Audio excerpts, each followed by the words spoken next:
Good afternoon, student. Today we are going to discuss about rural development. It is a part of challenges in front of Indian economy and 22 marks.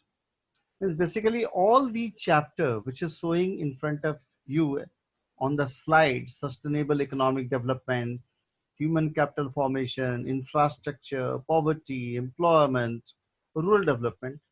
ये सारे subject chapter जो है एक दूसरे से correlated है, सभी एक दूसरे से डिपेंडेंट हैं, कहीं से कोई कोई डिफरेंट नहीं है। सबका मोटो एक ही है, सबका पर्पस एक ही है कि जो भारत है, इंडिया के सामने चैलेंज क्या है, इंडिया अपने चैलेंजेस को मीट कैसे करेगा। इंडिया तो as a young student all of you need to understand कि इंडिया के पास समस्या क्या है, इंडिया की समस्या किन चीजों में है। तो उसमें सबसे जो इम्पोर्टेंट चैप्टर उनमें से एक है रूरल डेवलपमेंट। अब आप कहोगे क्यों?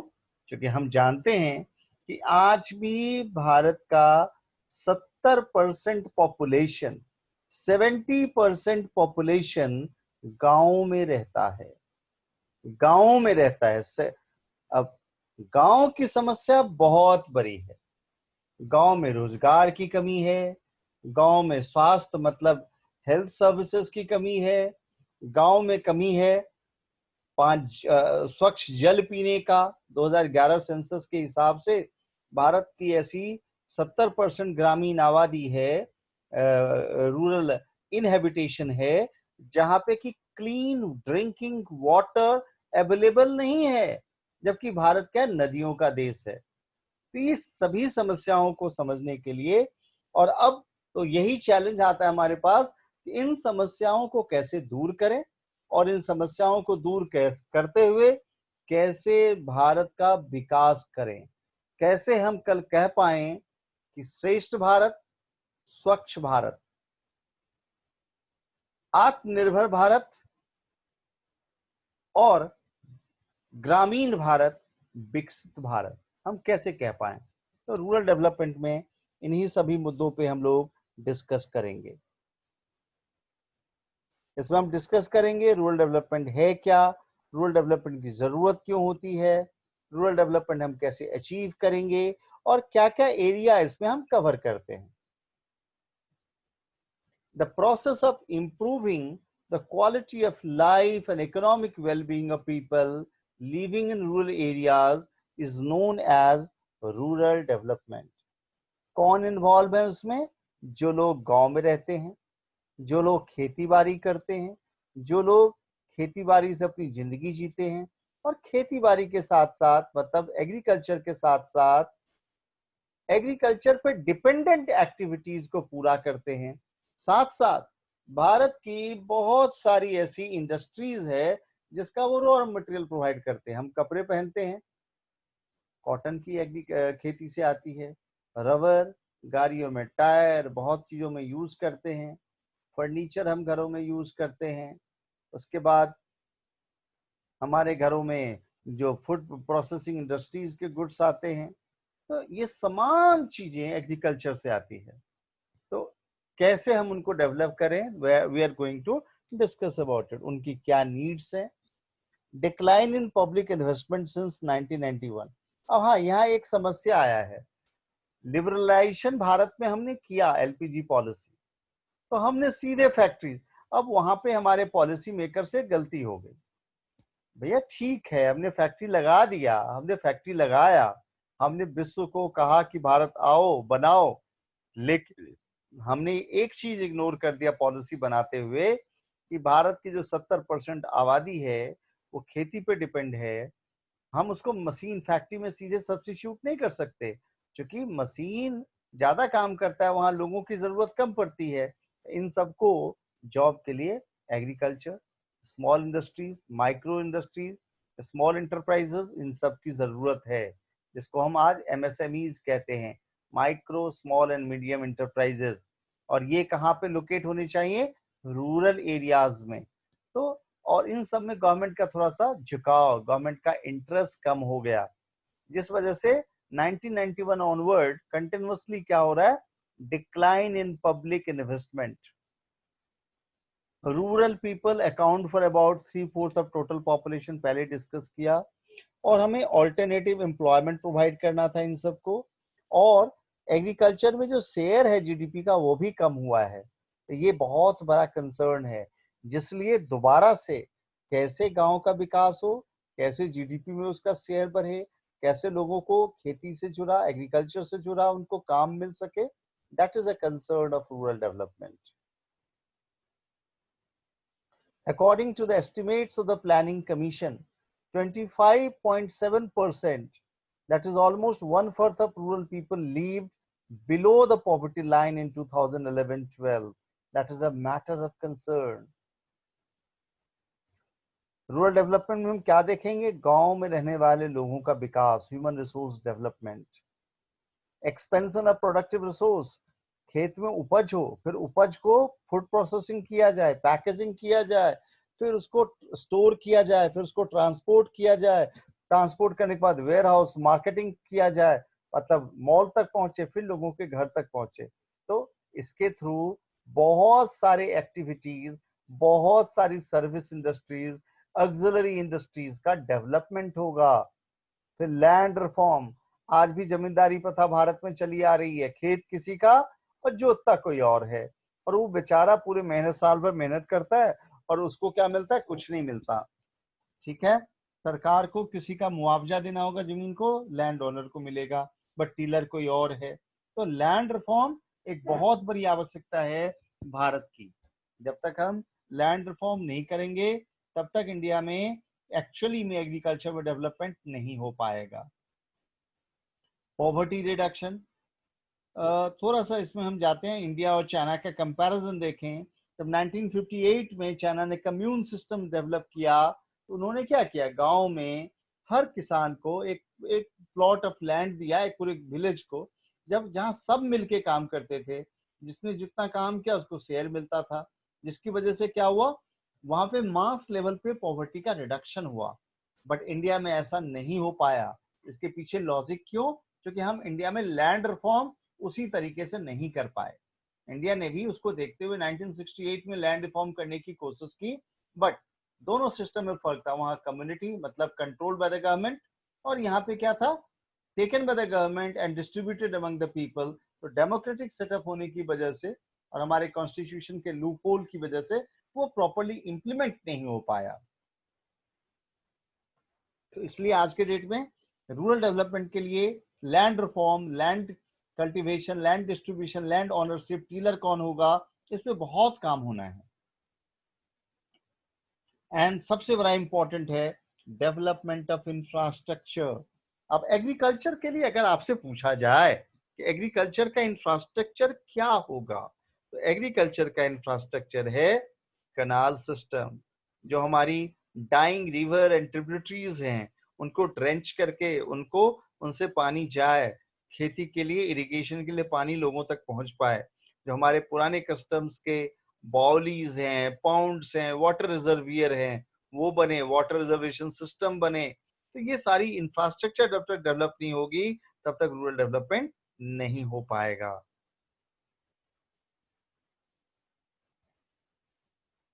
अब आते हैं एक एक करके topic.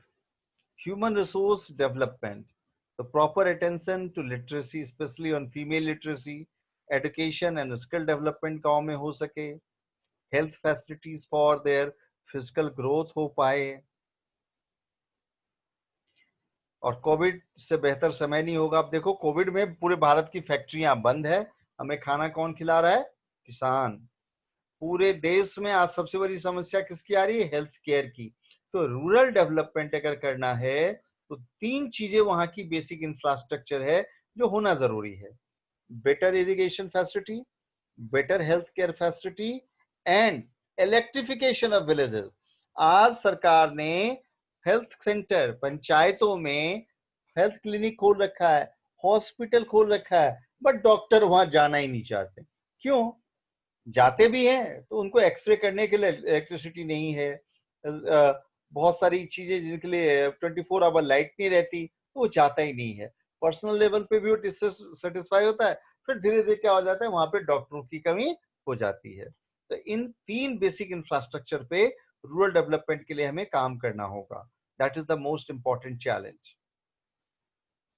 Each locality to improve opportunities employment, particularly other than farming. अब फार्मिंग के साथ समस्या क्या है?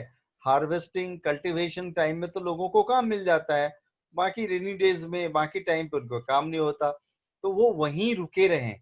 उसके लिए क्या चाहिए? एमएसएमईज, लोकल इंडस्ट्रीज, एग्रीकल्चर से जुड़ा animal husbandry, fisheries, honey production, floriculture, ये जो अलग एक्टिविटीज हैं उस पर स्ट्रेस दे करके लोकल एरिया में डेवलप करना पड़ेगा। जिससे क्या होगा, खेती के बाद जब सीजनल अनएम्प्लॉयमेंट हो तो उसे कोई और भी काम मिल सके लोकल एरिया में, जिससे कि वो लोकल एरिया में रुकना चाहेगा, तभी रूरल डेवलपमेंट हो पाएगा। लैंड रिफॉर्म, ये हमने पहले डिस्कस किया है, refer to change in the ownership of holdings. It ensured that land is actually passed on the people who actually cultivate it. This is known as providing land to tiller of the soil.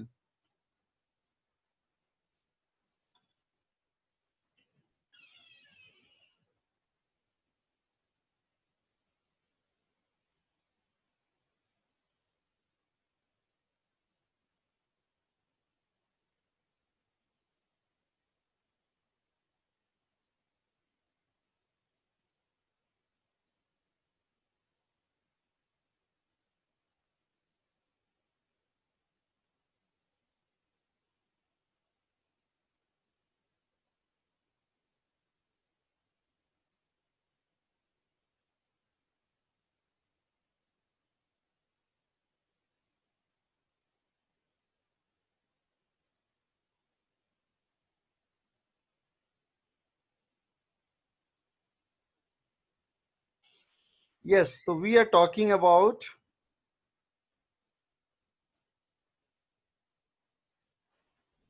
ownership of land holdings. It ensured that land is actually passed to the, जो खेती करते हैं उनके पास जमीन जानी चाहिए। तो इसमें उसकी प्रॉपर कितनी रेंट होनी चाहिए या लीज रेंट कितना होना चाहिए, तो ये सब कुछ जो है हमें एक डिस्कस करना पड़ेगा। ये अधिकार हमें पंचायत को देना होगा, लोकल लेवल पे देना होगा। ऑब्जर्वर कोई बाहर से आए और लोकल लेवल पे टीलर और लैंडलॉर्ड, मतलब ये बहुत बड़ी डिस्कशन का मैटर है।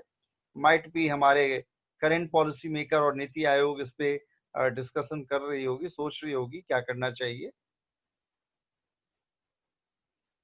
Poverty reduction. Around 30% total population still live below the poverty line. So, serious need for talking, serious step for elevation of poverty, bringing significant improvement in living condition of weaker section. इस पे हमें काम करना होगा। Development of infrastructure, ये already हमने discuss किया। दो तरह के इंफ्रास्ट्रक्चर होता है, economic and social. Economic infrastructure, railway होना चाहिए, प्रॉपर ट्रांसपोर्ट होना चाहिए, इलेक्ट्रिसिटी मैंने बताया, पावर, ये 3 चीजें अगर होंगी तो बाकी चीजें इंडिविजुअली लोग कर लेते हैं, डेवलप होता चला जाता है। ट्रांसपोर्ट के लिए एक एग्जांपल छोटा सा देता हूँ कि आज के डेट में इंडिया में अगर कोई जैसे हमारा ऑर्गेनिक स्टेट है सिक्किम, सिक्किम में बहुत ज्यादा उत्पादन हो गया वेजिटेबल्स का, लेकिन वो दिल्ली पहुंचने में उसे 5 दिन लग जाता है। इसका मतलब वो नहीं आ पाता, तो किसान को मार्केट नहीं मिल पाता। लेकिन अगर अच्छी रोड होगी, अच्छी ट्रांसपोर्टेशन सिस्टम होगी, स्पेशल फ्रेट कॉरिडोर होगा, तो वही चीज वहां सब्जी उगेगी और अगले 24 आवर में दिल्ली पहुंच जाएगी। तो क्या हो जाएगा, उनको मार्केट मिल गया, एक्सेसिबिलिटी मिल गई, प्रॉपर प्राइस मिल गया, टाइम रिडक्शन कम हो गया, वेस्टेज कम हो गया, जिसकी वजह से उनकी प्रोडक्टिविटी बढ़ेगी, उनका डेवलपमेंट होगा, उनको मोटिवेशन मिलेगा। और ये तभी हो पाएगा जब हम इकोनॉमिक इंफ्रास्ट्रक्चर डेवलप कर पाएंगे। और दूसरा सिस्टम है social infrastructure, clean drinking water, education और हेल्थ केयर। ये जब होगा तभी हमारा रूरल डेवलपमेंट हो सकता है। और तीसरा, रूरल क्रेडिट, ये बहुत बड़ी समस्या है। This is a Pandora box. आप में से कितनों को हो सकता है क्लास 10th के इकोनॉमिक्स के बॉक्स में देखा होगा Grameen bank, Mohammad Yunus from Bangladesh. He started in 1968-69 और जिसके लिए उनको आज वर्ल्ड की सबसे बड़ी माइक्रो क्रेडिट फाइनेंस बैंक है, नोबेल प्राइज भी मिला हुआ है।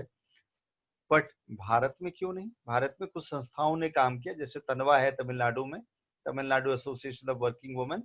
ऐसे ही बहुत सारी संस्थाओं का जरूरत है जहां पे RBI guideline they, but monitor करे, लेकिन रेस्ट्रिक्शन ना पोज करे।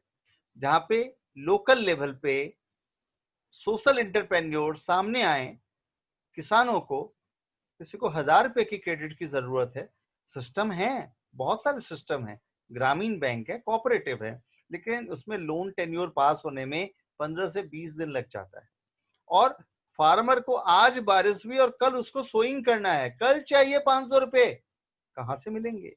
इसके लिए गवर्नमेंट को फ्रेमवर्क रूरल क्रेडिट के लिए, माइक्रो फाइनेंस के लिए एक फ्रीडम देना होगा, जिसमें सोशल एंटरप्रेन्योर जो लोकल मनी लेंडर हैं वो ना हो करके एक प्रॉपर प्लेटफॉर्म पे क्राउड फंडिंग हो, या बहुत सारे तरीके हैं जिससे आज बारिश हुआ, कल पैसे की जरूरत है, किसान उस ऑर्गेनाइजेशन के पास पहुंचा जो उन्हीं में से किसी का होगा, उसी गांव का होगा, उसी पंचायत का होगा, उसी ब्लॉक का होगा, उसे 1,000 रुपए की जरूरत है, मिल गया, वो सीड खरीद के लाया, फर्टिलाइजर खरीद के लाया, खेती कर लिया। एक सब्जी बेचने वाला है, उसको 2,000 की जरूरत है, वो कहां जाएगा बैंक?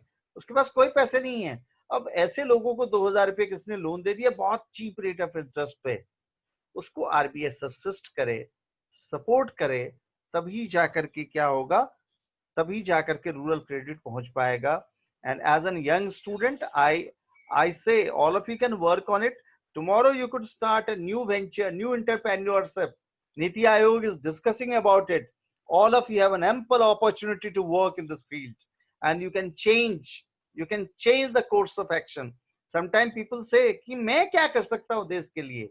यार आप अगर अपना एक वेंचर स्टार्ट करते हो, आप अपना एक प्लानिंग करते हो, आप भी देश के लिए पैट्रियोट हो, आप पैट्रियोटिज्म करते हो, आप देश को बदलने की एक दिशा देते हो, all of you can work on it.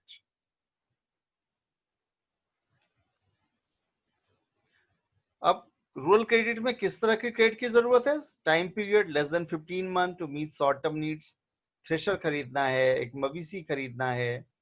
Medium term 15 to 5 years tractor खरीदना है, जमीन को लैंड फिलिंग करना है। एंड लॉन्ग टर्म क्रेडिट में आ गया more than 5 years and 15 to 20 years, उन्हें लैंड खरीदना है, ठीक है, उन्हें पाउंड बनाना है, उन्हें वाटर रिजर्वियर बनाना है। In that case they require a long time fund. दो तरह के लोन होते हैं उनके लिए, productive loan and productive. Productive खेती बाड़ी के लिए, स्मॉल इंडस्ट्री चलाने के लिए, जैम एंड जेली के लिए, हनी प्रोडक्शन के लिए। और अनप्रोडक्टिव लोन हो गया, they have taken for the religious ceremony, किसी के घर में शादी है, विवाह है, कोई भी और भी काम है, तो अलग है। अब इसमें देखना होगा हम किस पर्पस के लिए लोन ले रहे हैं, उसको कैसे सब्सिस्ट करेंगे, उसके लिए क्या इंटरेस्ट होना चाहिए। Sources of rural credit. अब ये जो रूरल क्रेडिट का सोर्स है वो कहां से आता है? दो सोर्स है, institutional and non institutional credit. Institutional credit जो बैंक देता है, जो आपका इंस्टीट्यूशनल सोर्सेस में आ गया बैंक, कोऑपरेटिव्स, और नॉन इंस्टीट्यूशनल सोर्स में आ गया money lenders, rich landlord, traders and commission agents, relatives. These are non institutional source. या यहाँ पे इंस्टीट्यूशनल है, ये इंस्टीट्यूशनल में आ गया cooperative, commercial bank credit, national bank for agriculture and rural development. अब गवर्नमेंट में तो 1981 में ही स्पेसिफिकली इसके डेवलपमेंट के लिए बैंक बनाया, जिसको हम कहते हैं NABARD, national bank for agriculture and rural development, regional rural banks.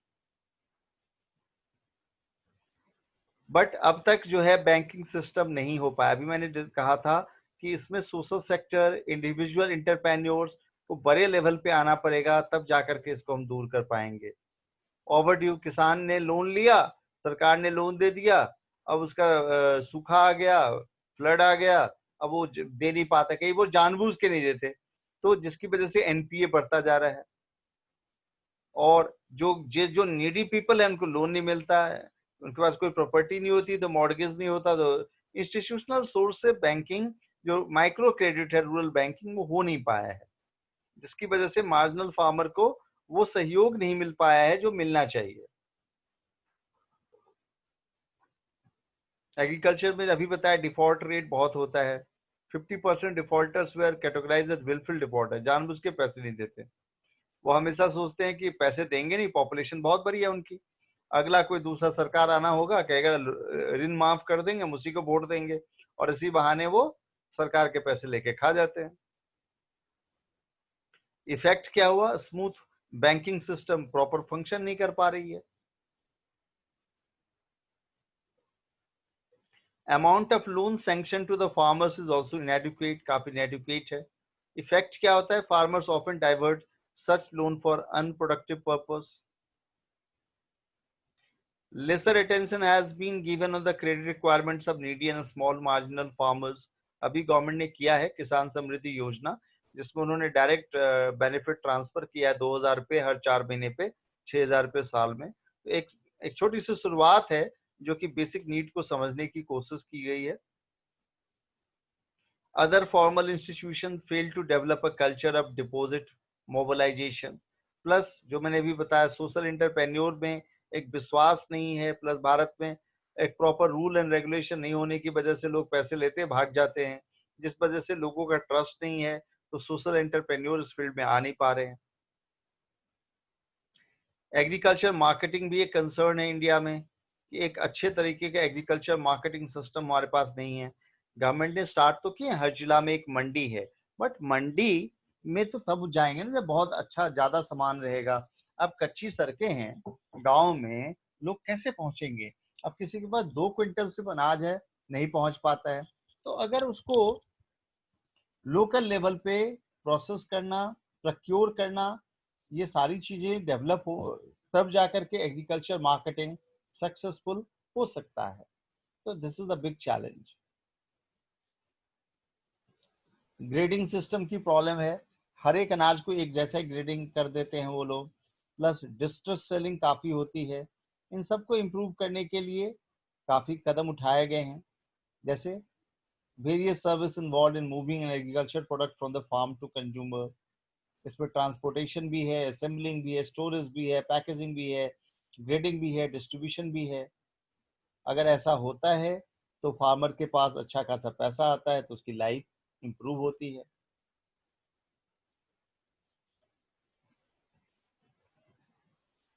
Market system क्यों चाहिए, क्योंकि अब मैंने अभी बताया सिक्किम में खेती होती है, नासिक में प्याज की खेती होती है, उत्तर प्रदेश में आलू की खेती होती है, पूरे भारत कैसे पहुंचे, इसको पहुंचाने के लिए एक सिस्टम होना चाहिए। ट्रेडर उसको जब कर पाएंगे तभी उसको पहुंचा पाएंगे आम आदमी तक, उसके लिए cold storage, warehouse, proper marketing system, proper rule, ये सारा होना चाहिए, जो कि आज इंडिया में नहीं है। Farmers were often forced to sell at low price, जिसको हम कहते हैं डिस्ट्रेस सेलिंग। अगर आप सब में से किसी ने मदर इंडिया देखा होगा, तो कैसे एक किसान जो है, सॉरी साहूकार जो है, फसल कटने से पहले उसके सर पे पहुंच जाता है, रोज तगादे के लिए पहुंचता है, हार के क्या करता है किसान, उसी साहूकार को सस्ते कीमत पे बेच देता है, तो उसको जो कीमत मिलना चाहिए 10 दिन बाद मिलता है, वो नहीं मिलता है, और वो गरीब का गरीब ही रह जाता है।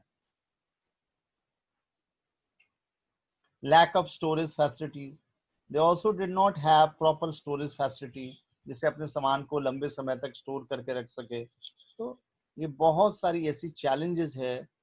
Measure to improve agriculture marketing, agriculture marketing को इम्प्रूव करने के मेजर्स हैं, जैसे अभी करंट सिनेरियो में गवर्नमेंट ने काफी उसमें इम्प्रूवमेंट लाया है, डी रेगुलेट किया है मार्केट, किसान किसी को भी बेच सकता है, कोई फिक्स प्राइस नहीं, क्योंकि गवर्नमेंट अब उसको सामान उनसे खरीदने के बदले गवर्नमेंट क्या करेगी, अब सीधे उनको डायरेक्ट बेनिफिट ट्रांसफर देगी, अब वो अपना प्रोड्यूस जिसको चाहे उसको बेच दे। और अभी देखो कि 5 महीने से लॉकडाउन है, उसके बावजूद देश में अनाज की कमी नहीं हुई, क्योंकि सरकार के पास बफर स्टॉक है। अगर ये नॉर्मल सिचुएशन होता तो उसमें बहुत सारे अनाज सरकार के सज जाते हैं, तो उससे बचने के लिए बेहतर है डीरेगुलेट करो मार्केट, किसान को भी ऊंची कीमत मिलेगा, प्राइवेट सेक्टर उसे लेगा, प्रोक्योर करेगा, उसे प्रोसेस करेगा, फूड प्रोसेसिंग से अलग अलग प्रोडक्ट में कन्वर्ट करेगा, तो अच्छी कमाई भी होगी, नए सेक्टर भी डेवलप होंगे एंड न्यू अपॉर्चुनिटीज भी डेवलप होगी उन सब के लिए।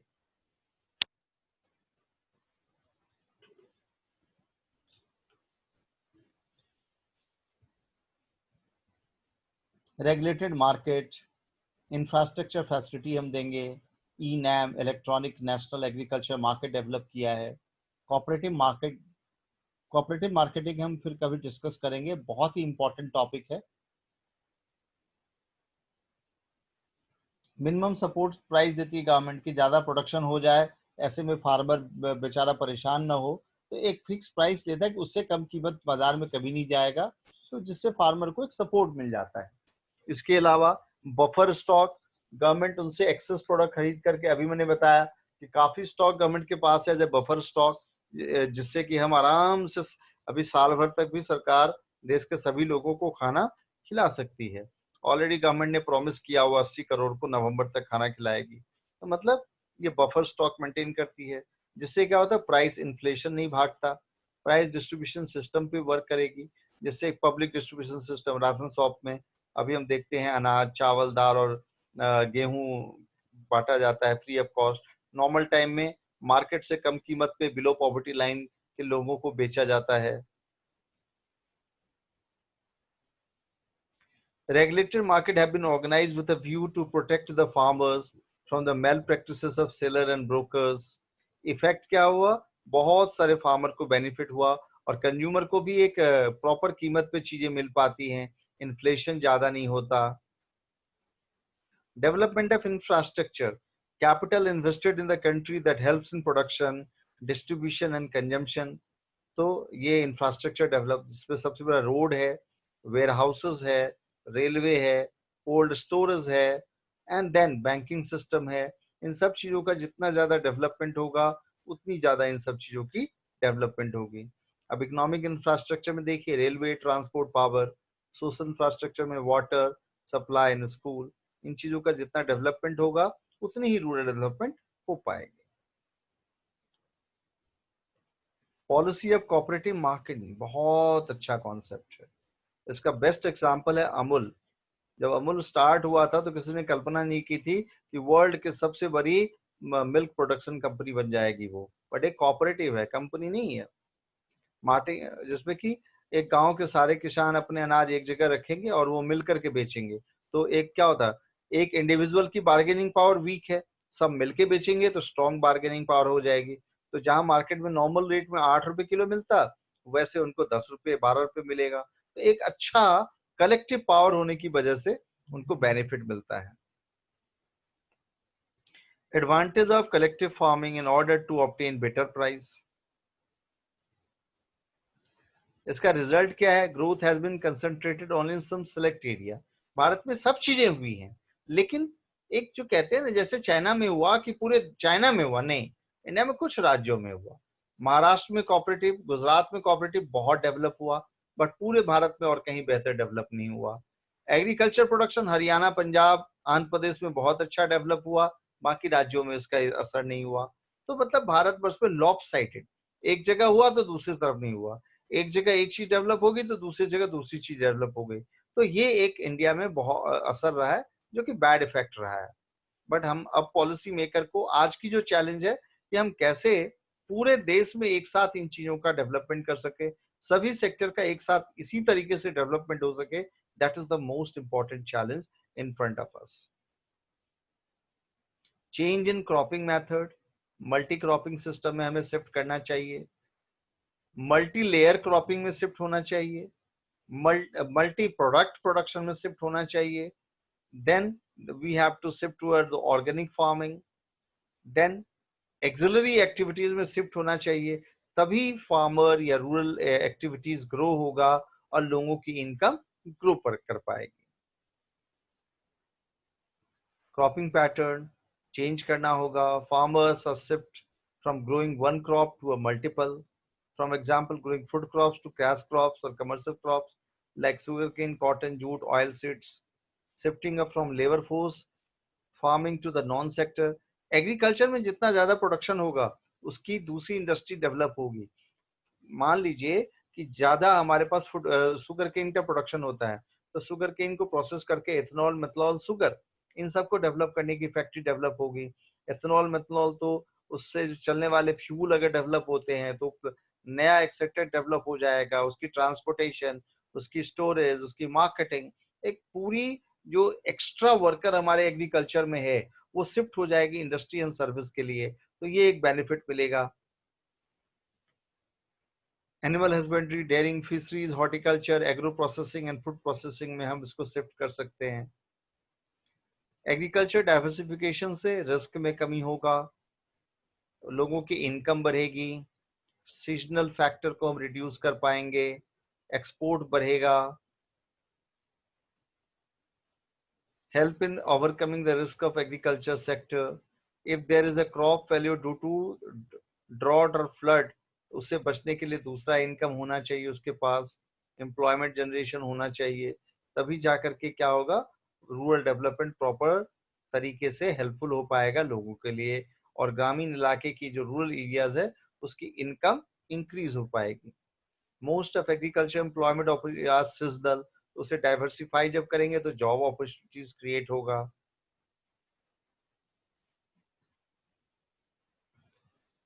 एक्सपोर्ट बढ़ेगा तो इनकम एक्स्ट्रा आएगी, इनकम एक्स्ट्रा आएगी तो नई इंडस्ट्री और स्टैब्लिश होगी।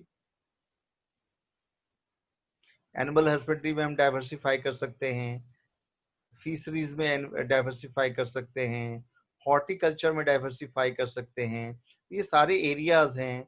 इंफॉर्मेशन टेक्नोलॉजी, गांव में आईटी सेक्टर चलाना, किसानों को इंफॉर्मेशन बेचना कि कब बारिश होने वाली है, सॉइल टेस्टिंग, वाटर टेस्टिंग, किस तरह का फर्टिलाइजर डालना है, फिर उनको फाइनेंस देना, तो ये सारी इंफॉर्मेशन टेक्नोलॉजी सेटअप करके हम रूरल एरियाज को स्ट्रॉन्ग कर सकते हैं। These are the few examples shown through the pictures.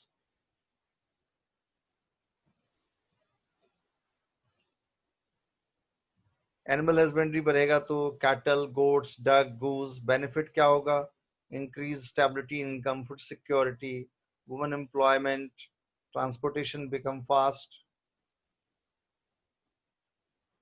So almost, students, we are done with this chapter.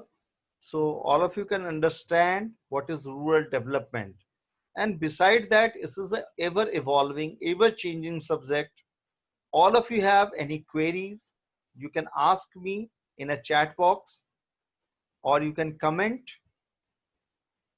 on my channel. If you like it, subscribe my channel, share it with your friends, and whoever require the notes of this chapter, you can call me on the given number. I will help you out. Thank you.